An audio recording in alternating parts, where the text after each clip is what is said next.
The heat from the grill mixed with the buzz of conversation and wine as Howard Miller flipped burgers for his parents' 50th wedding anniversary. At 41, he'd played the same role for decades: the fixer, the helper, the one who never said no. His siblings called him steady, with a smile, but steady often meant invisible. The backyard was full of laughter. His younger brother Troy laughed loudest, drink in hand, while his sister Melissa snapped selfies with her teenage daughters. Howard had been setting up since 7 a.m., stringing lights, hauling tables, trimming hedges. No one offered to help. They never did. Then it came. Howard's father, Gerald, clinked his glass for attention. His mother, June, beamed beside him. "We have an announcement," Gerald said, voice crackling with age and pride. "Next week, we're flying the entire family to Maui for a week of sun and celebration." The crowd erupted. Troy whooped. Melissa gasped and hugged her girls. Howard let himself feel it. Finally, something for him, too. A break. A reward. He stepped closer and asked, "What day's the flight?" The laughter quieted. Gerald's face didn't change, but his voice turned sharp. "You? Oh no, son. Someone needs to stay behind and watch the grandkids. You're always good with that stuff." The words dropped like ice. Howard stood frozen, tongs still in hand. June waved her hand as if dismissing his question. "Don't be dramatic, honey. You know how helpful you are." Not a single sibling looked his way. He wasn't family. He was staff. Howard didn't speak. He walked into the house, grabbed his keys, and left without a word. His mother called after him, but her voice sounded distant, muffled, like it had stopped mattering.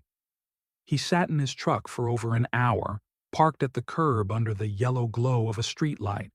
His hands trembled. He wasn't even angry, just hollow.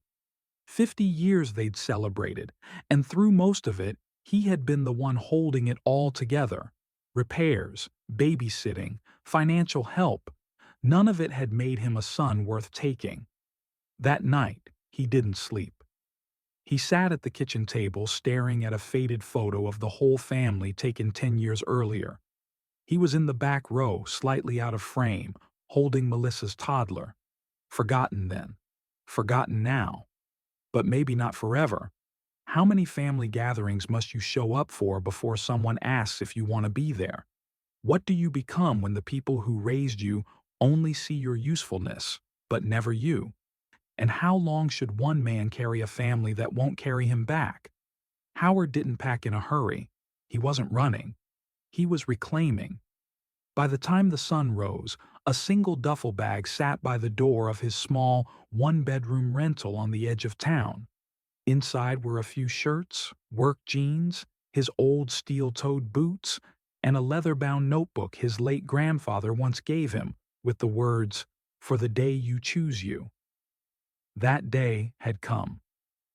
He left a note on the counter, not for his parents or siblings, but for himself.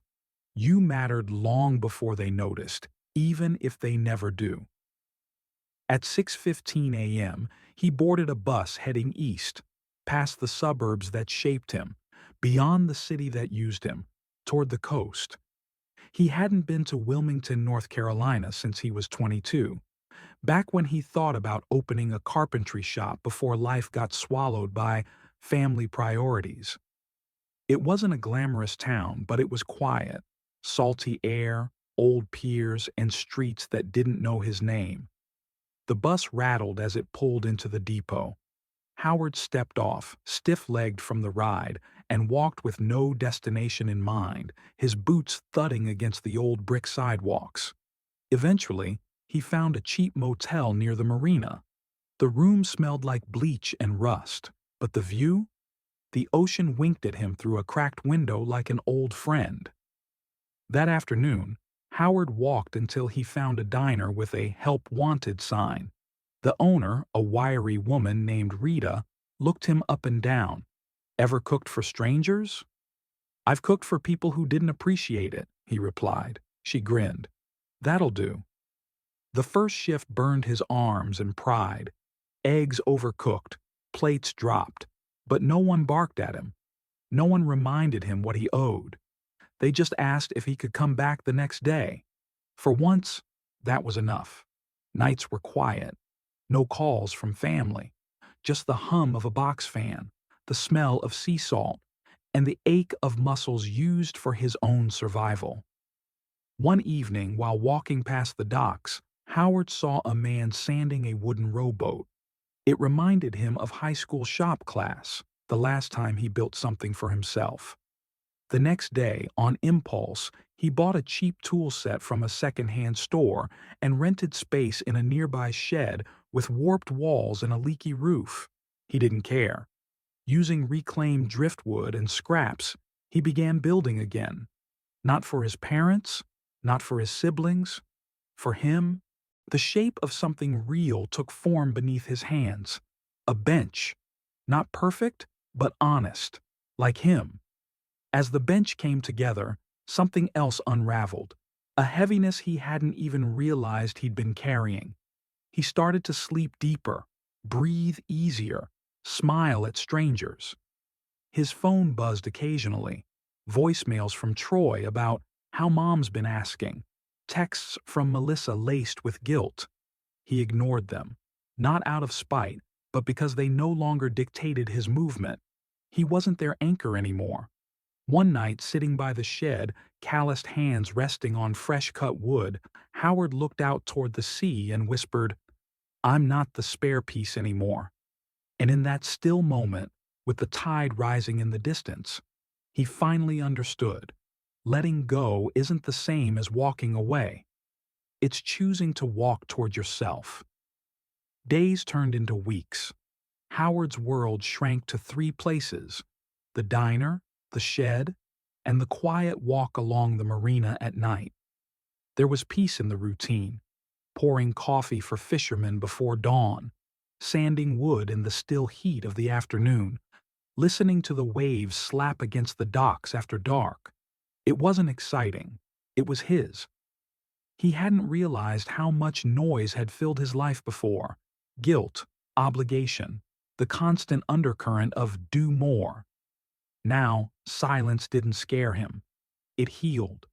The bench he built from driftwood sat outside the shed now. He often ate lunch there, simple meals packed in brown bags, shared with the gulls who grew bold near him. It wasn't long before Rita, the diner owner, started joining him on breaks. She'd bring sweet tea and stories about her younger days running the kitchen when her husband was still alive. "You remind me of him," she said one afternoon, tapping the armrest he'd just finished. "Didn't talk much, but the things he built always said more than words." Howard smiled, touched but unsure how to respond. He wasn't used to being seen. One evening, just before sunset, Rita handed him a flyer. "Local artisan fair. I help organize it. You should put your work out there." He stared at the paper. "I'm not really an artisan. You're not really just a cook either. But here you are," she said, walking off without waiting for an argument.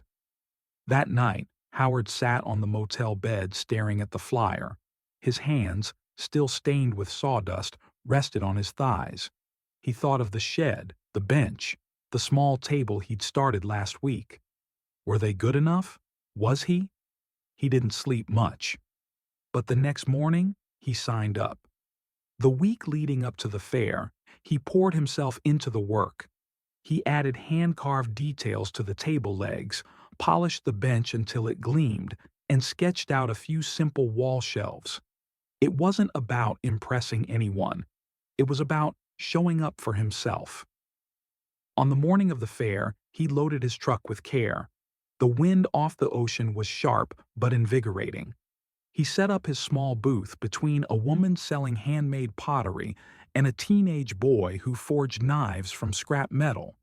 People wandered past, some stopping to run fingers over the wood grain, others asking about the process. Howard didn't oversell. He didn't need to. By noon, he'd sold the bench and 2 shelves. A couple from Asheville asked if he took custom orders. A gallery curator mentioned a possible exhibit. Rita brought him lunch and beamed like a proud aunt. But the moment that stayed with him most was quiet. An older man in a worn army jacket approached, touched the table edge gently and said, This, this feels like it was built by someone who's been through something. Howard nodded. It was. They shook hands. That night, as he counted the day's earnings, not much, but honest, Howard felt something unfamiliar: pride without pain, success without sacrifice. For the first time in his life, he didn't feel like the foundation others walked on. He felt like a man who had stepped out of the shadows and built something of his own. He wasn't just surviving anymore. He was shaping a life, one quiet, deliberate cut at a time. It had been nearly 2 months since Howard left. He no longer checked his phone the way he used to, anxiously, guiltily, half hoping someone from the family would call with something that sounded like an apology. But nothing came, and he'd stopped waiting. That changed one rainy Thursday morning. He was stacking a set of handcrafted stools inside Rita's diner, preparing for the small interior renovation he'd promised to help with, when the bell above the front door chimed. He looked up, half expecting a regular. Instead, it was Gerald, soaked from the drizzle outside, wearing the same tan windbreaker he'd worn at the anniversary party, same heavy scowl, same presence that once loomed over Howard's boyhood like a thundercloud. For a second, neither spoke. The rain filled the silence. "You're a hard man to track down," Gerald muttered, stepping inside. Howard turned back to his tools. "Didn't think you'd be looking." "I wasn't," Gerald said honestly. "Your sister was." Howard nodded once, kept his voice even. "Of course. She always needed something." His father's jaw tightened. "Don't do that. You think you're the only one who's carried weight in this family?" "I know I'm the one who was left behind," Howard snapped. That cracked the room open. Rita, wiping a counter, froze and looked up. Sensing the tension, she excused herself to the back without a word. Howard set down the stool and faced his father squarely. "You came all this way," he said. "Say what you need to say." Gerald's mouth opened, then shut. His shoulders, once proud and squared, sagged slightly. "The trip didn't happen," he said. "After you left, everything fell apart. Troy and Melissa fought about the kids. Your mother tried to smooth it over, but no one wanted to stay back. So we canceled. Spent the week in silence instead of on the beach." Howard raised an eyebrow. And, Gerald said with difficulty, "we noticed you were gone." "Really gone?" Howard exhaled slowly. "Noticed. Or missed what I did for you?" "I don't know," Gerald said. "Maybe both." Howard leaned against the counter. "That's honest, at least." "I didn't come here to fight," Gerald continued. "I came because your mother's been crying herself to sleep. She won't say it, but she wants you home. Hell, I want you home." "Home?" The word rang hollow. "You want the version of me that never asks questions, that drops everything for everyone else," Howard said. "I'm not that man anymore." Gerald looked away, ashamed. "We didn't mean to make you feel like a servant." "But you did. For years," Howard said, voice rising. "You didn't just lean on me. You expected me to hold the whole damn house up while everyone else lived their lives." "I know," Gerald said softly. "I thought you could take it. I thought that's what made you strong." Howard's eyes burned. What made me strong was walking away." The room went quiet again. Gerald cleared his throat, pulled something from his coat. It was a photo, faded, bent at the corners. A picture of the family from Howard's 12th birthday. Howard remembered it well. The year he fixed the screen door alone because no one else bothered. "You always stood in the back," Gerald said. "I used to think it was humility. Now I think it was loneliness." Howard took the photo, stared at it. "I'm not coming back," he said. "I figured," Gerald replied, "but I had to try." They stood there, two men with the same tired eyes, the same calloused hands, on opposite sides of a life filled with unspoken debts and invisible bruises. "I'm starting a small workshop," Howard finally said, "selling to local shops. People seem to like what I make." Gerald nodded slowly. "Your grandfather would have been proud." Howard looked at him for a long moment. "I think I'm proud." His father gave a sad smile. "That's all I ever wanted for you, son. I just didn't know how to give it." "You still don't," Howard replied, "but it didn't sting this time." Gerald placed the photo on the counter and walked to the door. "If you ever want to visit, no pressure, just a chair at the table. If not, well, we'll know why." He stepped outside into the drizzle, not waiting for a response. Howard watched him disappear through the glass, then turn back toward the unfinished stools. He picked up a sanding block, hand steady, heart strangely light. He wasn't going back. But for the first time, they had come to him. And maybe that meant something. The rain stopped by evening, and the smell of wet cedar drifted through the air outside the diner. Howard lingered behind, sweeping sawdust from the corners after closing time. The day had been long, not just in hours, but in weight. His father's visit had stirred something old and raw, but unlike before, it didn't control him. That night, he walked back to the shed where his tools waited and stared at the pieces lined along the walls: shelves, benches, a half-finished rocking chair. Each one told a story, not a story of sacrifice, but of intention. For the first time, Howard was building things no one asked for, and that made them more real. As he turned off the lights, a buzz came from his pocket. A message. "Rita, fair organizers loved your setup last month. One of the local galleries wants to meet. Told them I'd check if you were ready." Howard stared at the screen. Him? A gallery? He hesitated. Was he ready? Then he remembered his father's words. "You always stood in the back." He typed back, "Set it up."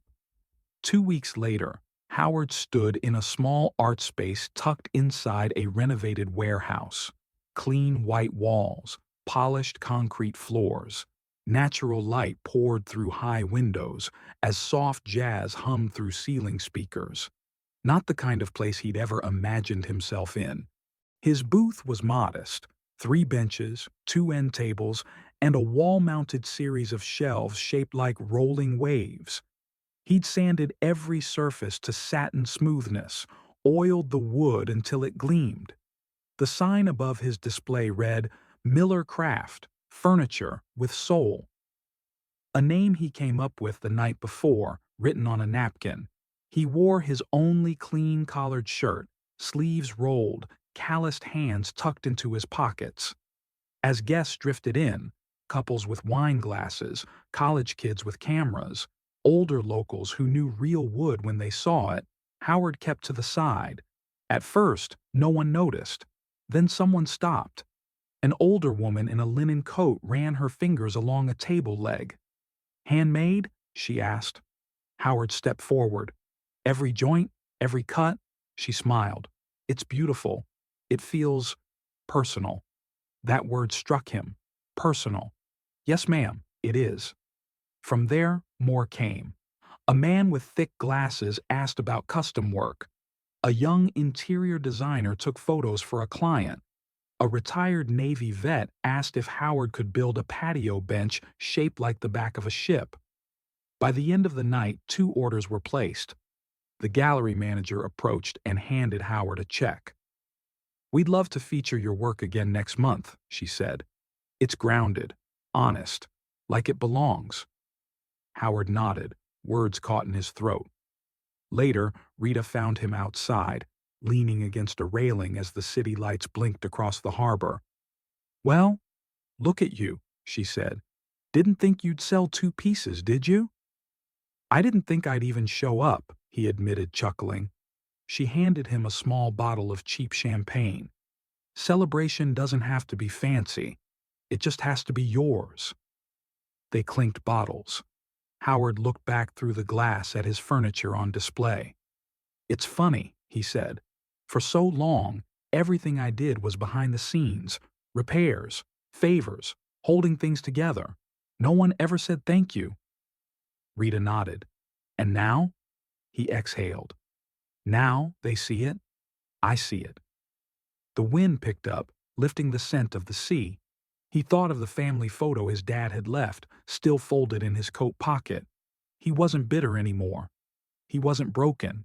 He just wasn't theirs to use anymore. That night, back in the shed, he pulled out a fresh plank of wood. He didn't have a customer in mind, no commission, no deadline. He just wanted to build something that felt like tomorrow. As his hands worked the grain, he realized he hadn't thought about being needed all day. He had wanted to be here, and that made all the difference. It had been nearly 4 months since Howard left home. The workshop was now more than just a shed. It had character. Handcrafted signs hung from the rafters, each marking a date, a memory, or a first. First sale, first gallery feature, first custom order. The air inside always smelled of cedar and lemon oil, and it felt more like home than any place he'd ever lived. He stood at the workbench one crisp morning in late October, finishing a coffee table made of reclaimed pine when the sound of gravel crunching pulled his eyes to the window. A blue sedan pulled up. The door opened, and out stepped Naomi, his sister. She hadn't called, hadn't written, just showed up, holding something tight in her arms. Howard opened the shed door before she could knock. "Hey," she said, eyes cautious. He gave a slight nod. "Didn't expect you." "I figured." She hesitated, then held out a thick photo album. "Mom's? Not doing great. She's been quiet since Dad got back from seeing you. Regret's a heavy thing, I guess." Howard took the album but didn't open it. "I'm not here to guilt you," she said quickly. "I just wanted to say, I saw what you've built here. The website, the photos, the exhibit. You didn't just leave, Howard. You became someone." "I've always been someone," he said. "You just never looked." Naomi swallowed hard. "I know, and I'm sorry." The silence between them wasn't bitter, just tired. She gestured to the furniture around them. "This is beautiful. It feels like peace." He exhaled, setting the album aside. "It is." A beat passed. Then she asked, "Are you coming home for Thanksgiving?" He smiled gently. "I am home." Naomi looked away, blinking fast. "I'm not angry anymore," Howard said, "but I won't go back to being that version of me. The one who's only invited when something breaks." She nodded. "We're trying to change. I hope you believe that." He considered it. Maybe. But change doesn't happen in one holiday meal. They hugged, awkwardly, sincerely. She left the album and a sealed letter from their mother on the bench by the door. He didn't read it, not that day. Maybe not ever. That night, Howard walked the docks alone. The waves moved in slow rhythm under the moonlight, and his breath fogged in the chilly air. His thoughts drifted, not to the past, but forward. He wasn't seeking forgiveness. He wasn't waiting for closure. He'd built something from the silence they left him in, and that would always matter more. Back at the shed, he placed the photo album on a high shelf, not as a keepsake, but as a reminder of what he came from and what he chose instead. As he sketched the blueprint for his next piece, a rocking chair shaped like a wave cresting, he realized something. He hadn't escaped his family. He'd outgrown the version of himself they expected him to be, and finally, he was free. As we grow older, many of us carry the silent weight of expectations from family, tradition, and the roles we've played for decades. The story of Howard Miller reminds us that loyalty without boundaries can quietly erode our sense of self. His journey teaches a profound truth. Being dependable should never mean being invisible. For older adults who have spent a lifetime supporting others, children, siblings, spouses, it's easy to forget your own needs, dreams, and identity. But it's never too late to reclaim yourself. Whether it's through art, solitude, travel, or a simple new routine, choosing yourself is not selfish, it's healing. Howard didn't leave to punish anyone. He left to finally listen to the voice inside that had been silenced for too long. And in doing so, he didn't abandon his family. He redefined his place in it. So ask yourself, have you spent your life holding others up while forgetting who you are? If so, maybe it's time to build something for you. You're not too old. You're just on time. Because peace doesn't come from being needed. It comes from being known, especially by yourself.